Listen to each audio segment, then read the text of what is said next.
Assalamualaikum warahmatullahi wabarakatuh. Perkenalkan, nama saya Wina Septiana dari Manajemen 20A.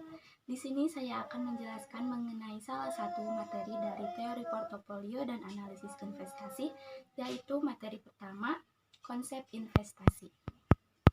Dalam materi konsep investasi, kita akan mempelajari mengenai pengertian dari investasi itu sendiri, tujuan, bentuk, tipe-tipe, proses, dan metode penilaian dari investasi.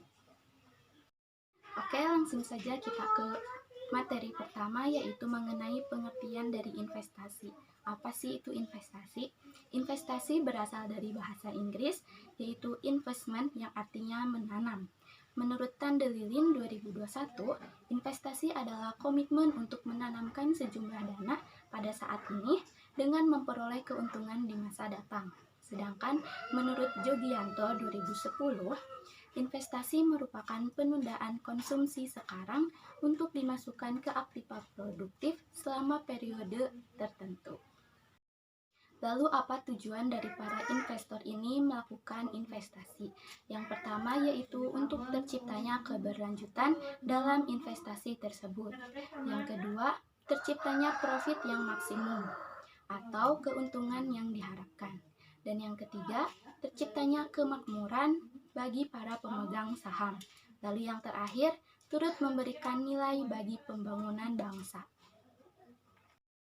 Lalu apa saja bentuk-bentuk dari investasi? Investasi memiliki dua bentuk, yaitu real investment atau investasi nyata dan financial investment atau investasi keuangan. Real investment melibatkan aset berwujud baik tanah, mesin, atau pabrik, sedangkan financial investment melibatkan kontrak tertulis seperti saham biasa dan obligasi. Lalu apa saja tipe-tipe dari investasi? Investasi memiliki dua tipe. Yang pertama yaitu direct investment atau investasi langsung dan indirect investment atau investasi tidak langsung. Direct investment yaitu mereka yang memiliki dana dapat langsung berinvestasi dengan membeli secara langsung suatu aktiva keuangan dari suatu perusahaan yang dilakukan baik melalui para perantara atau berbagai cara lainnya. Sedangkan indirect investment yaitu mereka yang memiliki kelebihan dana dapat melakukan keputusan investasi dengan tidak terlibat secara langsung atau pembelian aktiva keuangan cukup hanya dengan kebijakan indirect investment umumnya cenderung tidak terlibat dalam pengambilan keputusan penting pada suatu perusahaan.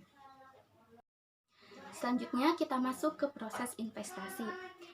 Yang pertama yaitu dasar keputusan investasi. Dasar keputusan investasi berdasarkan pada return, resiko, serta hubungan return dengan resiko. Yang pertama yaitu resiko merupakan keuntungan yang diperoleh oleh para investor. Return yang diharapkan investor dari investasi yang dilakukan merupakan kompensasi atas biaya kesempatan dan resiko penurunan daya beli akibat adanya pengaruh inflasi. Return terdiri dari return yang diharapkan, return minimum yang diharapkan, dan return yang terjadi. Return yang diharapkan merupakan tingkat return yang diantisipasi investor di masa mendatang. Return minimum yang dengan mempertimbangkan risiko dalam melakukan investasi. Sedangkan return yang terjadi merupakan tingkat return yang telah diperoleh investor pada masa lalu. Lalu resiko, jika investor mengharapkan return yang tinggi, maka resiko tidak dapat dihindari. Tetapi ada hal penting yang harus selalu dipertimbangkan, yaitu berapa besar resiko yang harus ditanggung dari investasi tersebut. Pada umumnya, semakin besar resiko, maka semakin besar pula tingkat return yang diharapkan. Lalu yang selanjutnya yaitu ada hubungan return dengan resiko.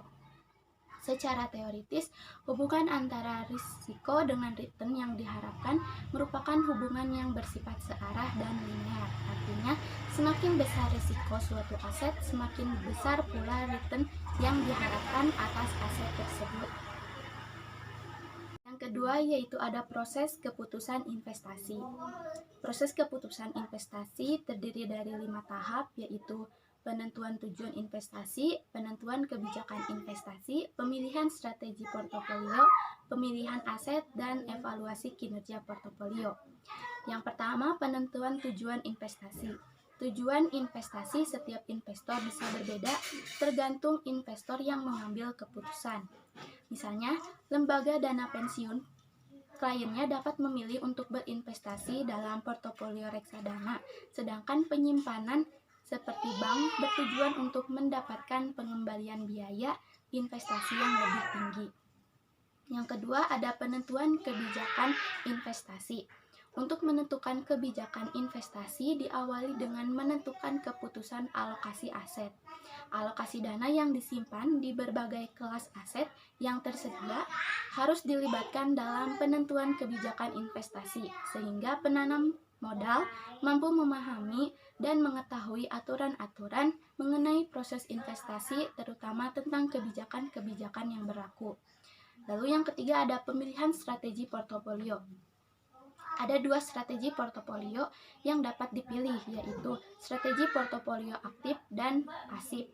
Pengguna strategi portofolio aktif mencakup pengguna informasi yang ada dan metode peramalan secara proaktif dalam menemukan portofolio yang lebih baik.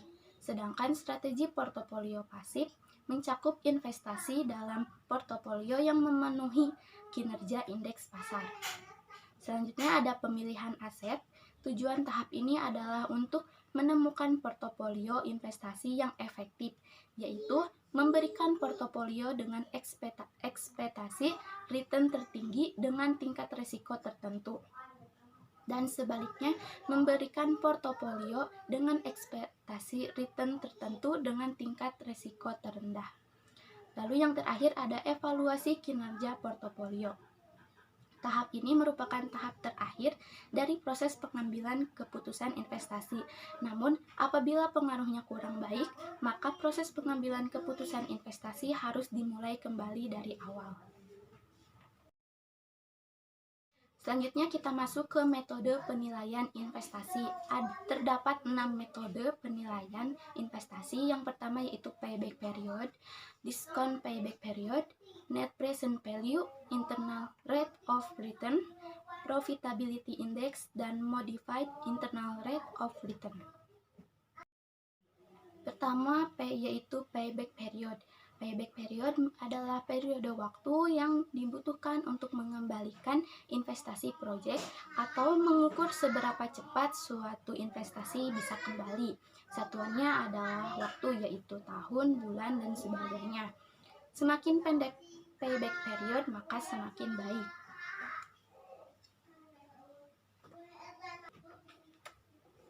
Yang kedua yaitu discount payback period.